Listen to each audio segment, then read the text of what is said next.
Hey guys, good morning. Welcome back to the channel. Well, today we're going on a little bit of a road trip. Actually, I guess I'd call it a field trip. You'll understand better in a minute. But I got my ride all set up for the day. That's your hint as to where we're going. It's the best hint I can give you. If you can't figure out what we're up to from that setup, well, I guess you're just gonna have to stick around.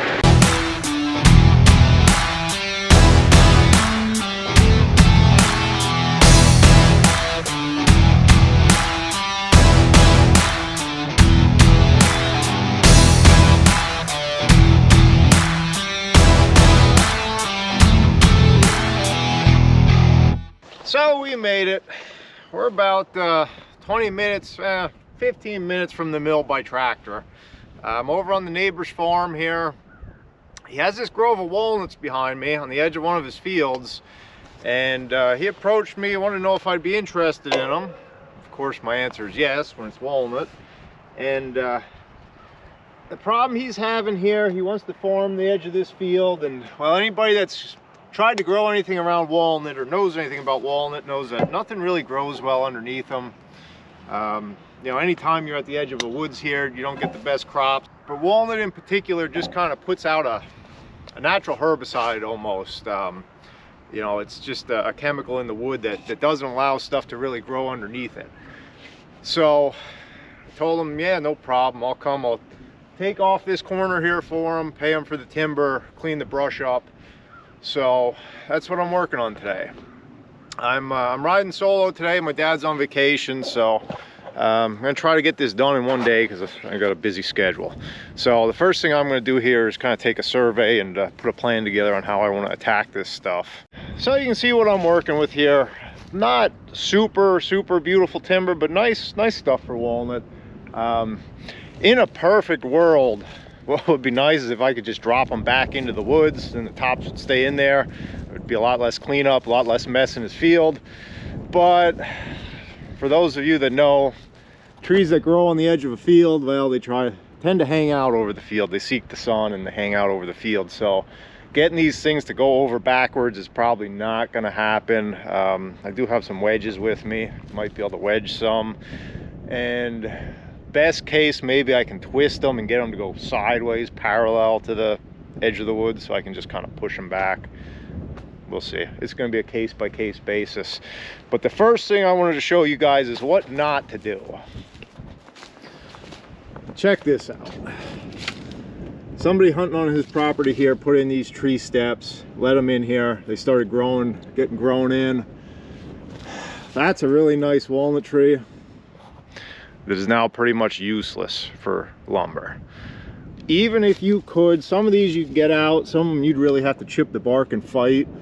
But even if you get it out, now you've got a 4-inch screw in there and it's, you know, on two faces of the log, it basically ruins the value of the tree. So I like hunting as much as the next guy, but don't use those. If you're going to use them in a pine or something. Don't put them in a walnut. I much prefer those strap-on climbing steps if you know, if that's your thing. But these screw-in hooks are they're nothing but trouble. So let me get set up here and we're gonna get to cutting. Well, we're either gonna start off on a real good note or a real bad note. Either way, I'll let you watch. That one there, I think I can get to go backwards. It looks pretty well balanced. It might be leaning a hair towards the field, but I'm gonna take a wedge with me if I have to wedge it over, but I think I can get her going. So let's see. Hopefully we don't get jammed up here on the first tree.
So sometimes you just got to give it a second till it makes up its mind, decide what it wants to do. Maybe a little helpful gust of wind helped there too, but got it over. That'll help out a lot.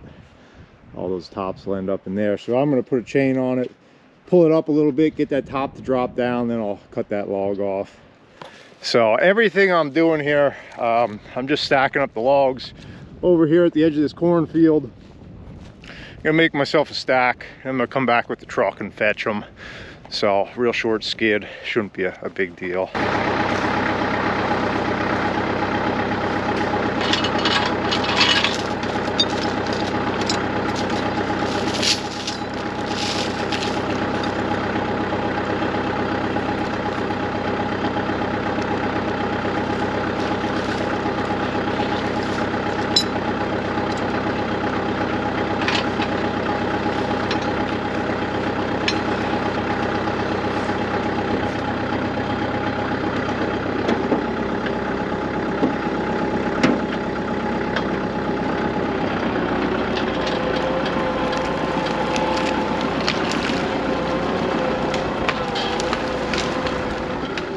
So the first one went pretty good.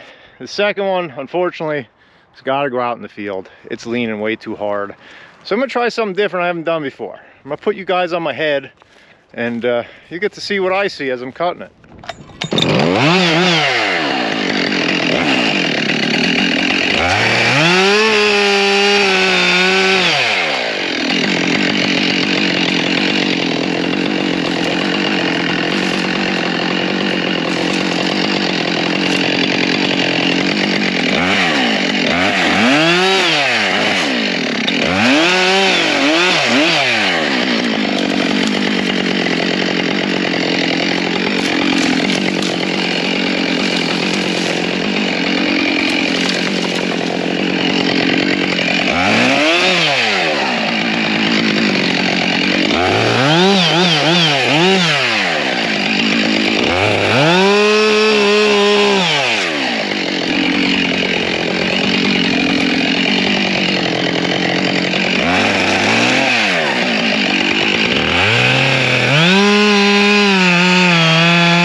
So I've told you in the past, I'm not a professional logger, and I will admit my mistakes. If you saw when I started, I trimmed on my back cut, I trimmed in here, knowing that my 20-inch bar was not long enough to cut straight through. Well, I should have went a couple inches more. Luckily for me, well, you can see exactly how it pulled there. Luckily for me, it pulled from the stump, not from the log, so that log is still in nice shape. I just trimmed that off. So my oops, but I ended up making out on this deal. not to get too technical, but sometimes you want to leave a little wood on one side or the other to try to spin them. In this case, it didn't matter. I was just going for a straight cut, and I should have just trimmed a little bit more. This stuff happens, but she's down. That's what matters. Now I got a mess to clean up. This is gonna take me a while. All that stuff's got to get out of that field.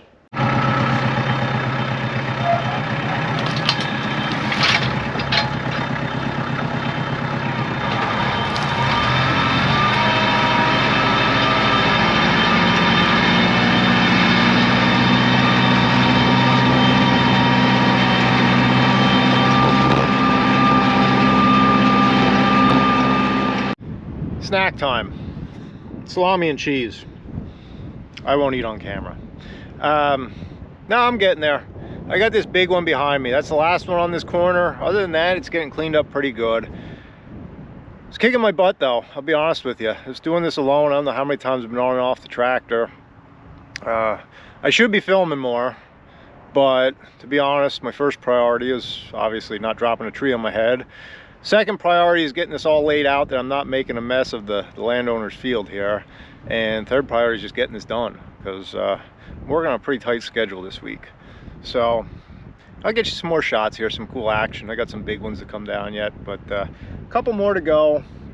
You won't find a nicer place, a nicer day to take a break than the edge of this hay field. So spring is coming. It feels like it today. You can see I shed a few layers. Worked up a sweat there, pounding through the brush, hooking those chains up. So I'm gonna enjoy my snack and get back at it.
So you probably can't really tell on camera, that tree had a really hard lean straight out into the field, and I didn't want it straight out in the field because that would have made a mess for me for cleanup.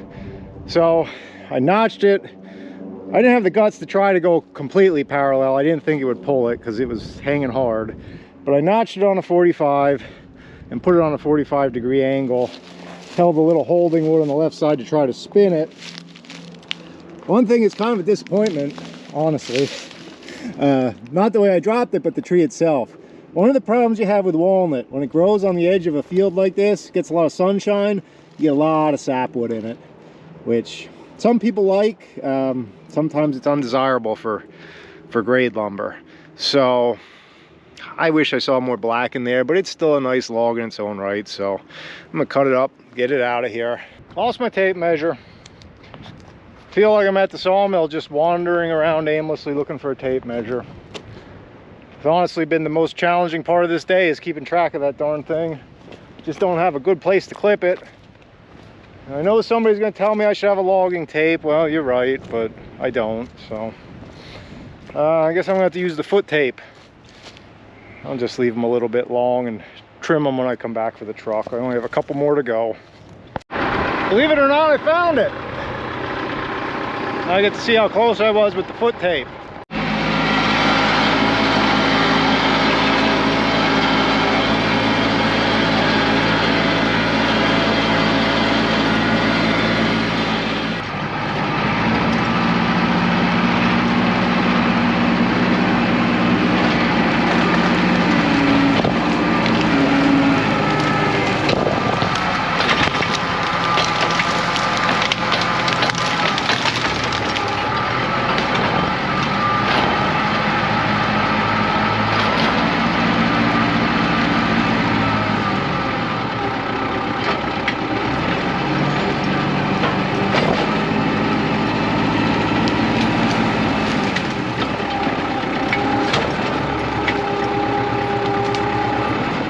I'm all wrapped up here. I got 10 trees down, all cleaned up, tops cleaned up. I got a nice stack of logs here.